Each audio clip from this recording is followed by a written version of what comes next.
মালদ্বীপের দ্বীপগুলোয় পর্যটকদের মুগ্ধ করার মতো অনেক কিছুই আছে, তবে এদের মধ্যে অন্যতম ভাদু আইল্যান্ড, যেখানে গেলে রীতিমতো আপনি চমকে যাবেন। সাগরের ঢেউগুলো এমন উজ্জ্বল নীল রঙা, যেন তারার মতো জ্বলছে, তারপরে এসে আছড়ে পড়ছে তীরের বালুময় সৈকতে।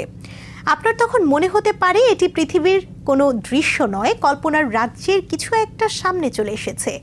স্বপ্ন দেখছেন ভেবে চোখ কচলে নিতে পারেন বার কয়েক। অবশ্য এই আশ্চর্য আলোর খেলা দেখার সৌভাগ্য হবে আপনার কেবল আধার নামার পরেই। পশ্চিম আকাশে সূর্য যখন ডুব দেয়, আকাশ ধরতে শুরু করে কালো রং, তখন মালদ্বীপের ভাদু আইল্যান্ডের সাগরের জল মেতে ওঠে আশ্চর্য এক আলোর খেলায়। হঠাৎ মনে হতে পারে আকাশের তারারা যেন খসে পড়ছে জলে, আর এতেই সাগরের ঢেউগুলো অমন নীল আলোয় জ্বলছে। সাগরের এমন সৌন্দর্য উপভোগ করতে হলে আপনাকে যেতে হবে মালদ্বীপে। 26টি অ্যাটল আর প্রায় 1000টি ক্ষুদ্র দ্বীপ নিয়ে ভারতীয় মহাদেশের এই দেশ। অ্যাটল মূলত লেগুন ঘেরা প্রবাল দ্বীপ। এর মধ্যে মাত্র 200 দ্বীপ বাসযোগ্য, আর বাকিগুলো অব্যবহৃত অবস্থায় পড়ে রয়েছে।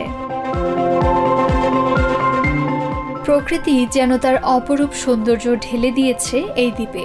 বিশাল নীল আকাশ আর প্রবাল সমৃদ্ধ এই সমুদ্র সৈকত পৃথিবীর যে কোনো সমুদ্র থেকে একেবারেই আলাদা। দ্বীপে দ্বীপে অসাধারণ এই সমুদ্র সৈকত, যা আপনাকে মুগ্ধ করবেই। আর ভাদু আইল্যান্ড সেসব দ্বীপের মধ্যে অন্যতম। দেশটির রাজধানী মালে থেকে প্রায় 120 মাইল দূরে অবস্থিত এই আইল্যান্ড 0.86 মাইল দৈর্ঘ্যে আর 0.24 মাইল প্রস্থের এই দ্বীপে মাত্র 500 জনের মতো লোকের বাস। অকল্পনীয় প্রাকৃতিক সৌন্দর্যের নিদর্শন এই ভাদু দ্বীপের রাতগুলো যেন অপেক্ষা করে বিস্ময় নিয়ে। সন্ধে হলে যখন ভাদু দ্বীপের তীরে আছড়ে পড়ে সাগরের ঢেউ, তখন মনে হয় যেন আয়নার মতো স্বচ্ছ জলে প্রতিফলিত হচ্ছে রাতের আকাশের অসংখ্য উজ্জ্বল তারা। আবার কখনো কখনো মনে হয় বুঝি আকাশের তারাগুলো সব নেমে এসেছে ভাদু দ্বীপের তীরে। মনে হয় সাগরে যেন ঐশ্বরিক তারাবাতি জ্বালিয়ে দিয়েছে কেউ। তবে না, এ তারা সেই তারা নয়, এ ভিন্ন এক প্রাকৃতিক ঘটনা। এ উজ্জ্বল নীল আলো আর কিছুই নয়, এক ধরনের সামুদ্রিক ফাইটোপ্লাঙ্কটন। এসব ফাইটোপ্লাঙ্কটনে রয়েছে লুসিফারাস নামে এক ধরনের রাসায়নিক উপাদান, যা কিনা আলো সৃষ্টি করতে পারে। জীবের আলো তৈরি করার এই ক্ষমতাকে বলে বায়োলুমিনেসেন্স। মূলত জীবদেহে জৈব রাসায়নিক বিক্রিয়ায় আলো নিঃসৃত হওয়ার প্রক্রিয়া এটি।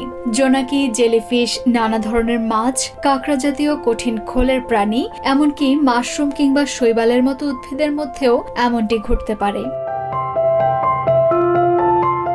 সাধারণত নিজেদের আত্মরক্ষা, শিকার ধরা, আক্রমণকারী প্রাণীকে বিভ্রান্ত করার জন্য এসব ফাইটোপ্ল্যাঙ্কটন আলো বিচ্ছুরণ করে। তাছাড়া এই আলো বিচ্ছুরণের ক্ষেত্রে সাগরের ঢেউয়ের অবস্থাও ভূমিকা রাখে।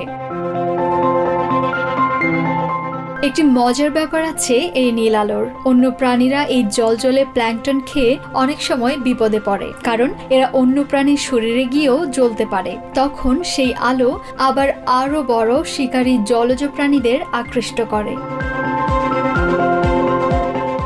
হাজার বছর ধরে রাতের আলো আধারিতে এই ফাইটোপ্ল্যাঙ্কটনগুলো নীল আলোর ফিনকে ছড়িয়ে অসাধারণ সুন্দর প্রাকৃতিক আলো নিদর্শন তৈরি করে চলেছে মালদ্বীপের ভাদু দ্বীপের তীরে। ফলে এই ভাদু দ্বীপ বিশ্বের প্রায় সব প্রান্তের ভ্রমণ পিপাসুদের কাছে এক স্বর্গরাজ্য।